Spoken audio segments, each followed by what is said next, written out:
बीच एक बड़ी खबर बरेली से अशरफ का साला गिरफ्तार हो गया है। सूत्रों के हवाले से खबर मिल रही है। सद्दाम पर 1 लाख का इनाम घोषित था। 1 लाख का इनामी सद्दाम, जिसको एसटीएफ ने गिरफ्तार किया है, और अशरफ के साले सद्दाम को एसटीएफ ने गिरफ्तार किया। दिल्ली मालवीय नगर से गिरफ्तार किया गया है। बरेली पुलिस ने सद्दाम पर 1 लाख का इनाम घोषित कर रखा था। जेल में अशरफ को सारी सुविधाएं उपलब्ध करवाता था सद्दाम। बरेली के बिथरी चैनपुर थाने में दर्ज है अशरफ के खिलाफ मुकदमा। और सद्दाम के गिरफ्तार होने के बाद शाइस्ता परवीन के भी राज खुल सकते हैं, ऐसा कहा जा रहा है। उमेश पाल हत्याकांड के बाद से ही सद्दाम गायब है। अब यूपी एसटीएफ ने सद्दाम को गिरफ्तार कर लिया है। सूत्रों के हवाले से यह बड़ी खबर हमें मिल रही है। माफिया अशरफ का साला सद्दाम गिरफ्तार हो गया है।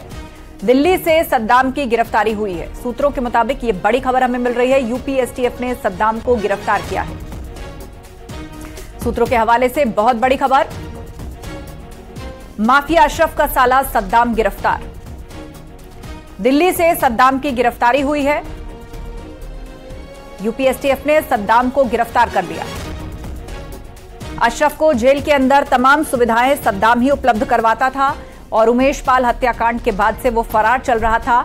और अब खबर आ रही है कि यूपी एसटीएफ ने उसे दिल्ली के मालवीय नगर से गिरफ्तार किया है।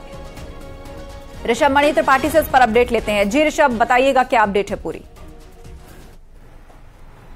देखिए, एक बहुत बड़ी सफलता एसटीएफ बरेली यूनिट के हाथ लगी है। बीते कई दिनों से उनकी एक टीम नई दिल्ली में डेरा डाले हुए थी। ये जानकारी मिल रही थी कि अशरफ का साला सद्दाम, जो 1 लाख का इनामी था, वो नई दिल्ली में छिपा हुआ है। जो जानकारी मिल रही है उसके मुताबिक नई दिल्ली के मालवीय नगर से सद्दाम को यूपी एसटीएफ ने गिरफ्तार कर लिया है।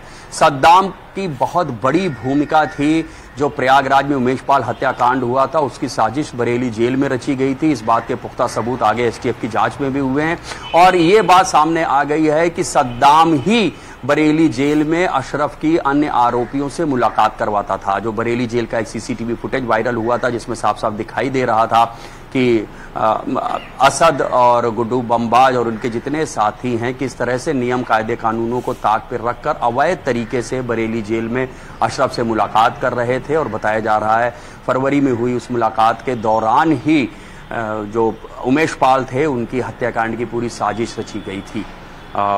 एक मुकदमा बरेली पुलिस ने भी दर्ज किया था सद्दाम के खिलाफ। उसके बाद से ही सद्दाम फरार चल रहा था और इसके बाद उसके ऊपर 1 लाख का इनाम कर दिया गया था। और अब सद्दाम की गिरफ्तारी हो रही है, ऐसी जानकारी एसटीएफ के सोर्सेस से मिल रही है। बिल्कुल। और सद्दाम को लेकर क्या जानकारी फिलहाल जो है वो पुलिस और एसटीएफ के पास है? किस तरह ये अशरफ का सपोर्ट सिस्टम था और उसकी मदद किया करता था? देखिए, वो अशरफ का साला है सद्दाम, ये सब जानते हैं। और बरेली में ही उसकी ससुराल थी अशरफ की और सद्दाम का वहां पे अच्छा खासा नेटवर्क था। वहां तमाम लोकल और भी जो बदमाश किस्म के लोग थे, जो असामाजिक तत्व थे, उनके जरिए उसकी लाइजनिंग वहां पर लोकल पुलिस में और खासतौर से जेल में भी अच्छी थी, ऐसा बताया जाता है। और जेल का भी तमाम सिस्टम मैनेज करने के लिए वो अपने प्रभाव का, अपने पैसे का इस्तेमाल करता था। ये बात भी तमाम जांचों में सामने आई है, जिसके बाद बरेली जेल के जो सुपरिटेंडेंट साहब थे वो सस्पेंड भी किए गए थे। उनके नीचे के जेलर, डिप्टी जेलर पर भी कार्रवाई हुई थी।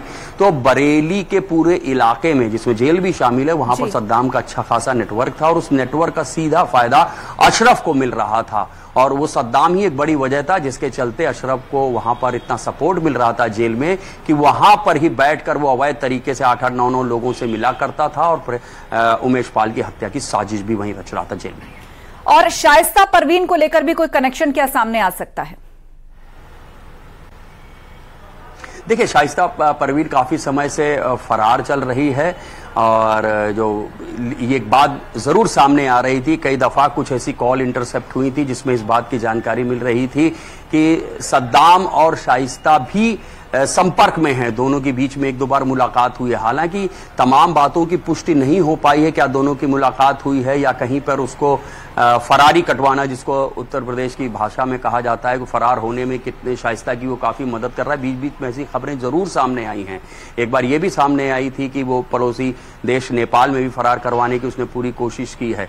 हालांकि वो कोशिश कामयाब हुई है या नहीं है ये बात अभी कहीं से कंफर्म नहीं हो पाई, लेकिन शाइस्ता परवीन के भी संपर्क में सद्दाम था, ये बात सामने जरूर आई है। बिल्कुल, आप हमारे साथ बने रहेंगे। इस बीच दिल्ली का रुख कर लेते हैं। हमारे सहयोगी हमारे साथ जुड़ रहे हैं। हमारे साथ इस वक्त शंकर आनंद है। शंकर, दिल्ली के मालवीय नगर से गिरफ्तारी हुई है, बताइए किस तरह ये पूरा ऑपरेशन रहा, कैसे इनपुट मिला और फिर एसटीएफ यहां पहुंची?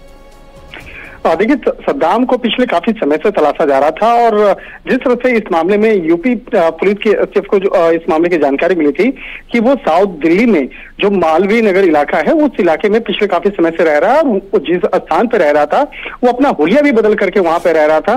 तो इस मामले की जानकारी मिलने के बाद इस मामले में एक टीम का गठन किया गया और टीम का गठन करने के बाद इस मामले पर सर्च ऑपरेशन को अंजाम देते हुए सद्दाम को गिरफ्तार किया गया।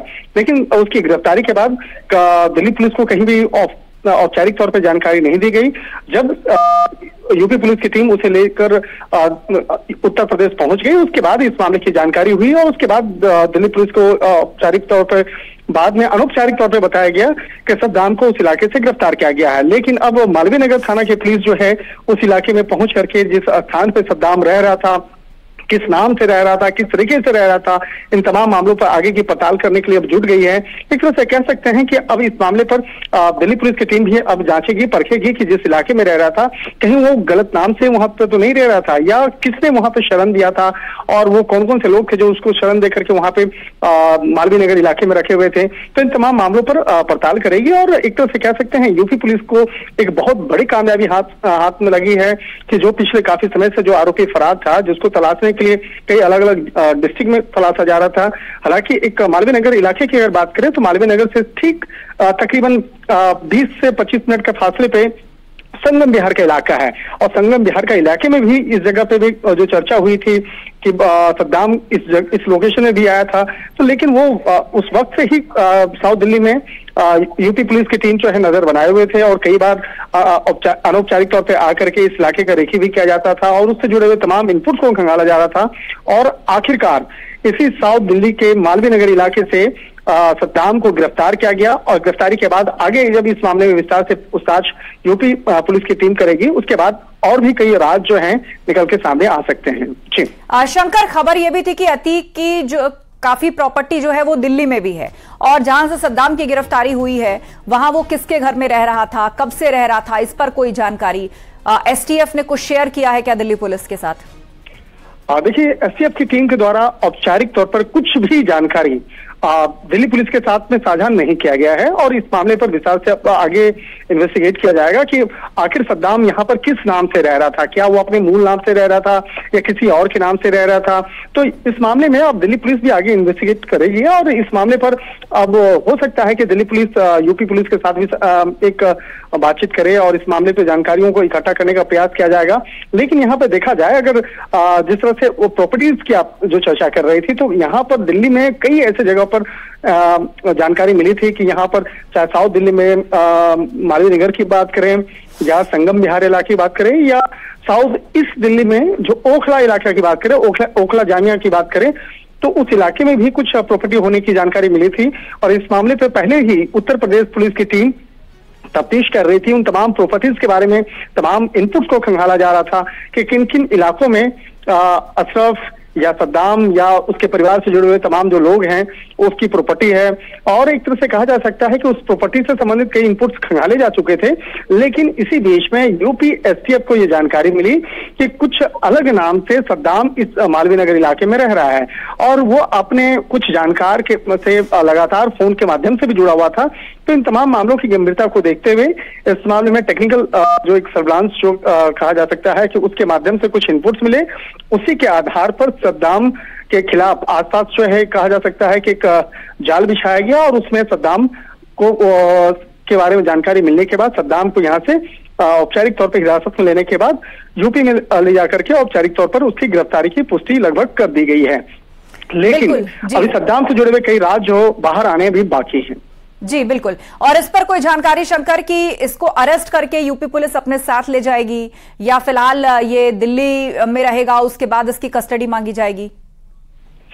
देखिए, एक सामान्य तौर पे आपको बताते हैं कि ऑपरेशन कैसे होता है। जब कोई एक स्टेट की पुलिस दूसरे राज्य में जाती है तो सामान्य तौर पे या तो आप उसको बताएंगे दूसरे राज्य की पुलिस या जो स्थानीय पुलिस है उसको बताते हैं और कई बार होता है बताते नहीं है, आरोपी को सीधे उठाते हैं, हिरासत में लेते हैं और अपने कस्टडी में लेकर के निकल जाते हैं और उसके गिरफ्तारी जो है अपने राज्य में आने के बाद उस लोकेशन में आने के बाद उससे पूछताछ करने के बाद औपचारिक तौर पर पूछताछ की जाती है और उसकी गिरफ्तारी की औपचारिक तौर पर पुष्टि की जाती है। तो यहाँ से जब सद्दाम को उठाया गया तो सद्दाम को उठाने के बाद सीधे उत्तर प्रदेश पुलिस जो है उसको लेके यहाँ से निकल गई और इस मामले की औपचारिक तौर पर जानकारी दिल्ली पुलिस के साथ में साझा नहीं किया गया। लेकिन जो बाद में जब गिरफ्तारी होती है, जब उससे पूछताछ की जाती है, तमाम जो औपचारिकताएं होती हैं, तो उन तमाम औपचारिकताओं को यूपी पुलिस जो है, यूपी एसटीएफ की जो टीम है वो भी पूरा कर रही है और इस मामले में जल्द ही यूपी एसटीएफ के द्वारा औपचारिक तौर पर उन तमाम जानकारियां साझा की जाएगी। बिल्कुल।